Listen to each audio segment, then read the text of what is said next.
Hi, I'm Sanjay. Today we'll discuss separation of no load losses in single phase transformer. तो basically जब भी किसी transformer को हम सप्लाई के साथ में कनेक्ट करते हैं और उसकी सेकेंडरी वाइंडिंग ओपन रहती है, देन उसके अंदर कुछ लॉसेज होते हैं, ठीक है ना। These loss are due to the winding of the transformer, core of the transformer. तो basically these are called as a core loss. Further अगर हम कोर लॉस को डिवाइड करें, बाइफरकेट करें इसको, तो कोर लॉस को हम बाइफरकेट कर सकते हैं hysteresis loss and eddy current loss. These are hysteresis loss and eddy current loss. जब भी हम ओपन सर्किट टेस्टिंग या शॉर्ट सर्किट टेस्टिंग करते हैं तो हमें कंपोजिट लॉस मिलते हैं, ये hysteresis loss and eddy current loss. अगर हम इनको अलग अलग डिवाइड करें तो we have to do some additional experiment. अब बात आती है कि इनको हम अलग अलग क्यों कर रहे हैं, ठीक है। इनको हम सेपरेट क्यों कर रहे हैं, तो बेसिकली हम डिजाइनिंग पर्पज के लिए सेपरेट कर रहे हैं कि हम किस टाइप का मटेरियल लें, लेमिनेशन की थिकनेस क्या लें।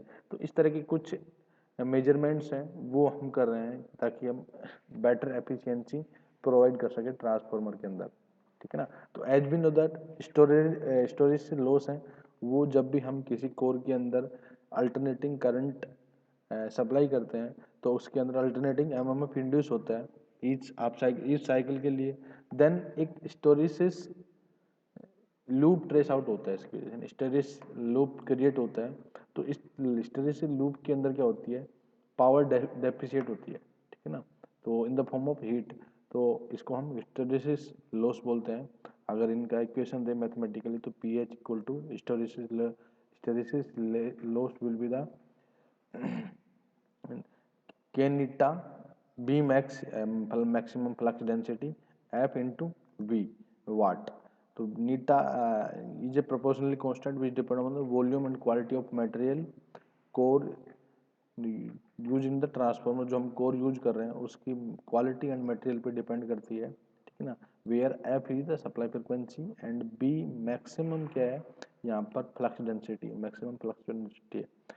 तो we can say that core loss can be minimized by silicon steel like we are using CRGO, ठीक है ना। हम cold rolled grain oriented steel use कर रहे हैं। तो बेसिकली ये कहाँ से कंसेप्ट आया है, ये सेपरेशन ऑफ लॉस के कंसेप्ट आया है कि जब हम इन लॉस को सेपरेट करते हैं तो हमें डिफरेंट जो मटेरियल्स है उनकी क्वालिटी का पता लगता है, तो उसके बेसिस पे हम ये सेपरेट करते हैं, ठीक है ना।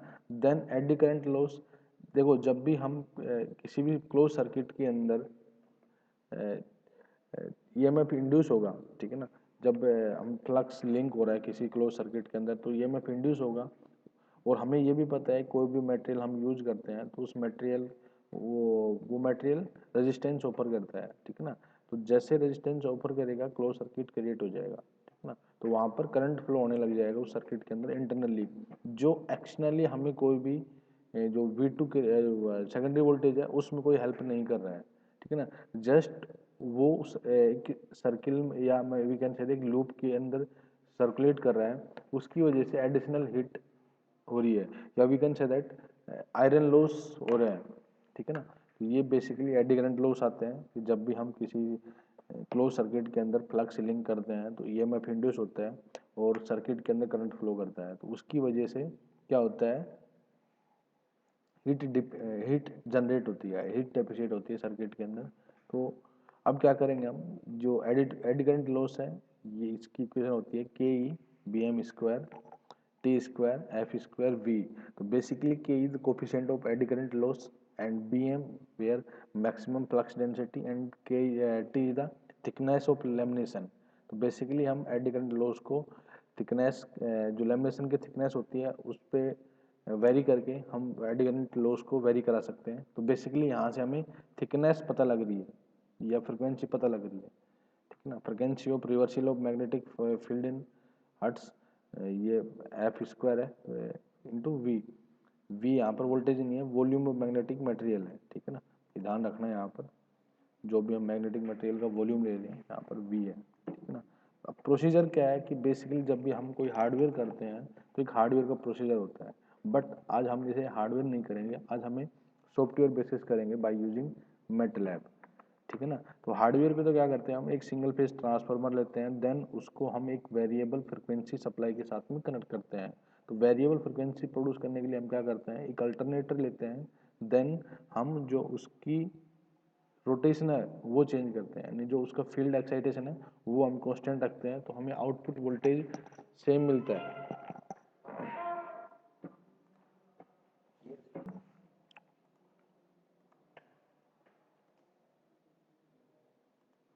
ठीक है, तो हम क्या करते हैं, जो फील्ड करंट है उसको सेट करके उसका जो टर्मिनल वोल्टेज है वो सेट करते हैं, एंड जो उसका हम उसको एक एक्सटर्नल मशीन के साथ में कपल्ड करते हैं, डीसी मोटर वाट एवर डीसी मोटर।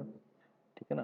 तो डीसी मोटर के स्पीड को चेंज करके हम आर्मेचर जो अल्टरनेटर है उसकी फ्रीक्वेंसी को चेंज कर सकते हैं। ठीक है ना। तो हम क्या करेंगे, यहाँ पर एक सिंगल फेज ट्रांसफार्मर लेंगे, देन उसकी जो सेकेंडरी वाइंडिंग है उसको हम एज इट इज ओपन रखेंगे। ठीक है ना, ये इसका प्रोसीजर है। तो इसमें हमने एक वाट मीटर लिया है, ठीक है ना, एमीटर लगाया है, वोल्ट मीटर लगाया है, एंड एक वेरिएबल सोर्स है। बेसिकली ये वेरिएबल फ्रिक्वेंसी सोर्स है यहाँ पर, क्योंकि देखो यहाँ पर अल्टरनेटर है, ये मोटर के साथ में डीसी मोटर के साथ में कपल्ड है। तो अब हम क्या करते हैं, सॉरी, अब क्या करते हैं, इसके एक्साइटेशन को हम मेंटेन कांस्टेंट मेंटेन रखते हैं, एंड देन हम we can change the armature control, and we can armature resistance को चेंज करके हम आर्मेचर रेजिस्टेंस कंट्रोल करेंगे, एंड फील्ड को चेंज करके हम फील्ड रेजिस्टेंस कंट्रोल करेंगे। तो basically we can change the above base speed and below base speed. तो हम क्या करेंगे, इस जो अल्टरनेटर है इसकी स्पीड को वेरी करेंगे। ठीक है ना। इसके लिए हम क्या करते हैं, मैटलैब यूज करते हैं। पहले हम कमांड विंडो में आके सिमुलिंक टाइप करते हैं, देन एक ब्लैंक मॉडल ओपन कर लेते हैं, इसको सेव कर लेते हैं, तो इसको सेव कर लेते हैं।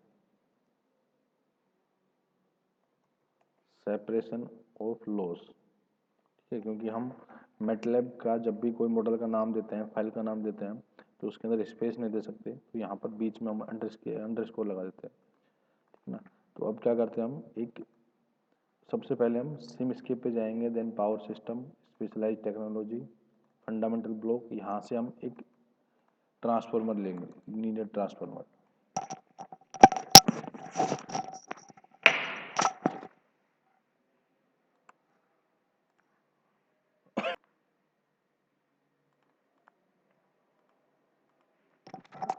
लीनियर ट्रांसफार्मर लेने के बाद एक सोर्स ले लेंगे, एसी वोल्टेज सोर्स ले लेंगे, देन हम मेजरमेंट के लिए एमीटर एंड वोल्ट मीटर ले लेते हैं,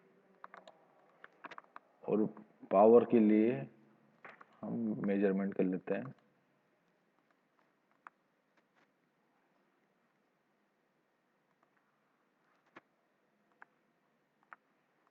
अब इन सब को हम कनेक्ट कर लेते हैं अकॉर्डिंग टू सर्किट डायग्राम। ठीक है, अभी इसके अंदर 3 वाइंडिंग है, इसको हम कर लेते हैं 2 वाइंडिंग ट्रांसफर। इसको जो एसआई यूनिट है उसमें हम चेंज कर लेते हैं, ताकि हमें इसकी एक्चुअल वैल्यू पता रहे। ठीक है, अब क्या करते हैं, जो इसकी सेकेंडरी साइड है उसको हम ओपन रखते हैं, एंड जो प्राइमरी साइड है उसको हम सप्लाई करते हैं वेरिएबल फ्रीक्वेंसी सोर्स के साथ में। ठीक है, तो यहाँ पर हम एक अप्लाई कर देते हैं voltage measurement block and current.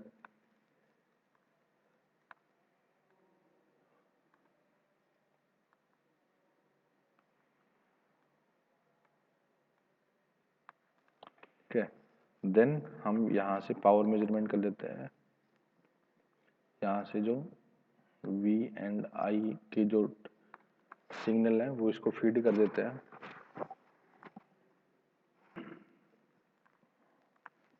ठीक है, और क्या करते हैं, जो रिएक्टिव पावर की हमें रिक्वायरमेंट है नहीं, ओनली हम एक्टिव पावर का जो ब्लॉक है उसके अक्रॉस हम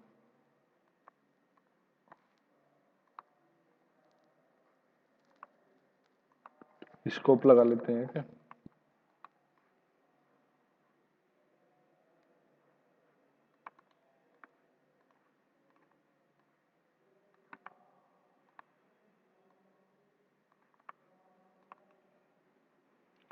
इसकी हम फंडामेंटल फ्रीक्वेंसी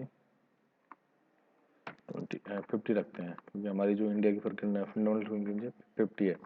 देन अब जो ये ट्रांसफॉर्मर है, इसकी नॉमिनल पावर 250 MVA है, ठीक है ना। एंड जो वाइंडिंग फर्स्ट है, यानी जो प्राइमरी वाइंडिंग है, उसका जो रेटेड वोल्टेज है वो RMS में दिया हुआ है 735 KVA, सॉरी KVA दिया हुआ है, ठीक है ना, KVA दिया हुआ है। तो इसकी हम रेटेड वैल्यू रख लेते हैं।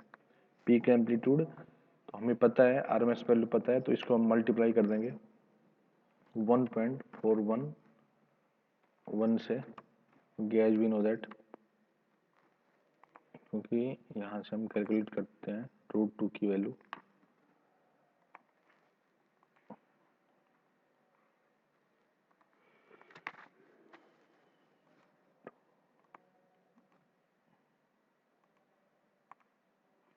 फोर 1.414, तो ये इसकी सॉरी, तो ये इसकी पीक वैल्यू होगी। देन अभी के लिए क्या करते हैं, हम इसको रेटेड फ्रिक्वेंसी से सप्लाई करते हैं। Then we will check the power of the जो इसकी जो कोर लॉस है वो चेक करेंगे, ठीक है ना। तो हम इसको 2 सेकंड के लिए ऑन करते हैं। इसके लिए हम एक पावर GUI ब्लॉक ले लेते हैं। सिमस्केप में जब भी करते हैं कोई भी काम, तो हम पावर GUI ब्लॉक क्यों लगाते हैं, ठीक है। तो बेसिकली एक ट्रांसफॉर्मर है, ठीक ना, उसकी रेटिंग क्या है, 250 MVA रेटिंग है। इसका जो प्राइमरी रेटेड वोल्टेज है 735 KV है, ठीक है ना, और सेकेंडरी वोल्टेज है 315 KV। तो बेसिकली हमें जो सेकेंडरी वाइंडिंग है वो ओपन रखनी है, सेकेंडरी साइड ओपन रखनी है। एंड प्राइमरी साइड को क्या करेंगे, जो यहाँ पर AC वोल्टेज सोर्स है, इसकी फ्रिक्वेंसी को चेंज करेंगे। बेसिकली हम क्या कर रहे हैं, फ्रिक्वेंसी को चेंज करें यहाँ पर विद द कांस्टेंट वोल्टेज। तो हमने इसको कांस्टेंट वोल्टेज दे दिया है, पीक एम्पलीट्यूड। तो क्या करते हैं, तो जो RMS वैल्यू उसको मल्टीप्लाई कर देते हैं √2 से। तो √2 की वैल्यू आती है 1.414, तो हमने मल्टीप्लाई कर दिया है। फ्रीक्वेंसी हमने अभी रेटेड रखी है, ठीक है ना। देन हम सिमुलेशन स्टार्ट कर देंगे, तो हमारे पास आ जाएगी वैल्यू।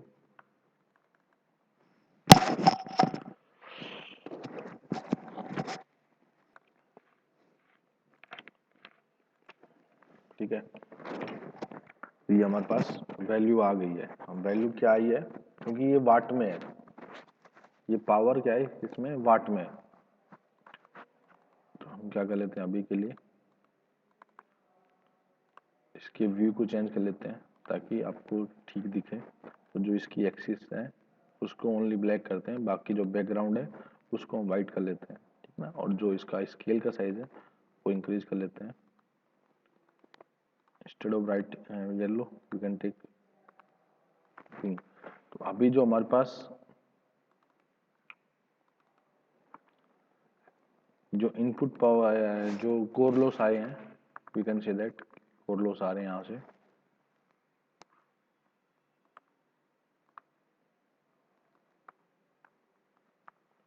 कोर लॉस आ रहे हैं हमारे 420 वाट। 420 यहाँ से एक डिस्प्ले यूज कर लेते हैं हम, ताकि हमें डायरेक्ट वैल्यू मिल जाए।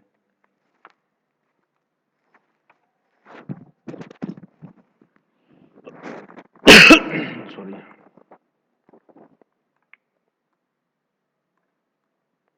ताकि हमें डायरेक्ट इसकी न्यूमेरिक वैल्यू मिल जाए। तो इसको यूज करते हैं वेव फॉर्म के लिए, डिस्प्ले यूज करते हैं न्यूमेरिक वैल्यू के लिए, ठीक है ना।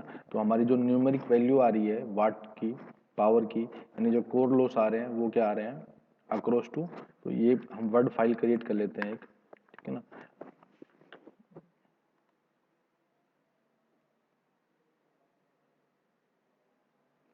तो इसमें डेटा को हम फीड कर लेंगे। ये हम मैटलैब की हेल्प से भी कर सकते हैं, बट अभी मैं क्या कर रहा हूँ, एक टेबल इंसर्ट करा ले रहा हूँ। वोल्टेज क्या है हमारा, कांस्टेंट है, तो इसमें एक नोट कर लेते हैं। वोल्टेज क्या है, कांस्टेंट है।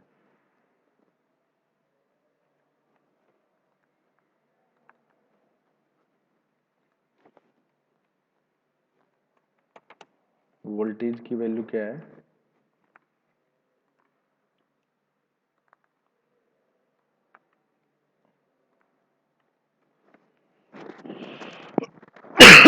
सॉरी वोल्टेज की वैल्यू है, तो यहाँ पर हमने फ्रिक्वेंसी अप्लाई की है 50। देन लॉस क्या आ रहे हैं, पावर लॉस आ रहे हैं यहाँ से 428.2 megawatt, sorry watt, 428.2 megawatt, to sorry megawatt करना हमारा है वाट, ठीक है ना, वाट ओनली, एक इसमें वाट, ठीक है ना। देन अब हम अप्लाई करते हैं, वेरिएबल सोर्स अप्लाई करते हैं। अब हम फ्रिक्वेंसी को चेंज करते हैं 40 का, अब क्या करते हैं हम 48 करते हैं। Now we will see the change in loss. अभी हमारे पास लॉस थे तो 48 जो फ्रिक्वेंसी है तो लॉस हो गए हैं 1558, 48 पे 1558। देन और हम इसको चेंज कर देते हैं 45 कर लेते हैं इसको।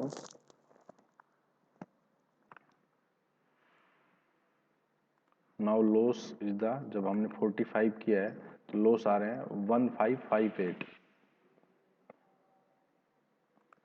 45 पे भी आ रहे हैं हमारे 1558।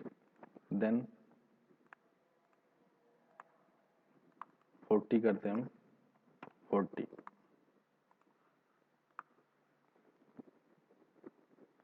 Now loss will be the, loss आ रहे हैं हमारे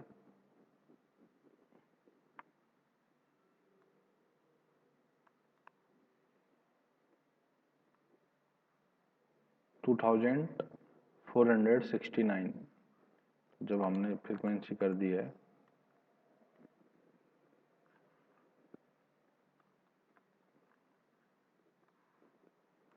इसको हम बढ़ा लेते हैं,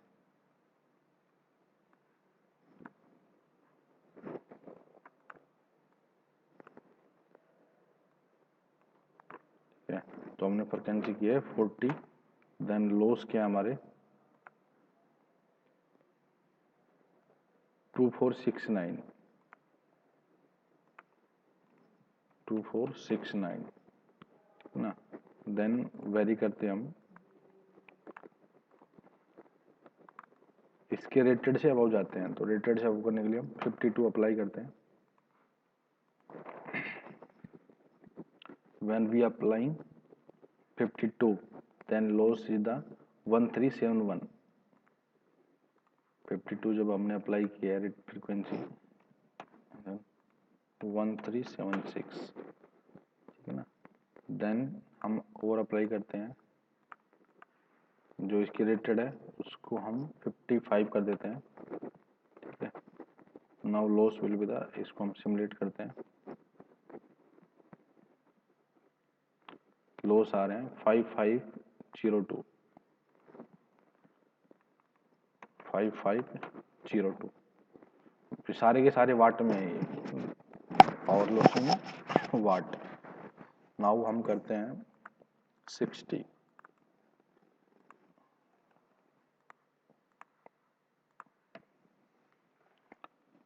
now loss will be the,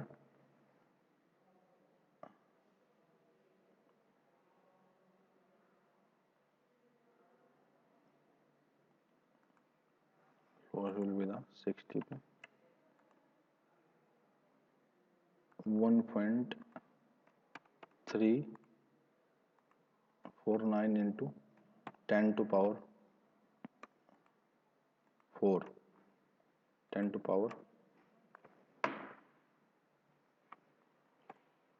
4। तो ये लॉस हमारे, तो इस तरीके से we can separate the loss.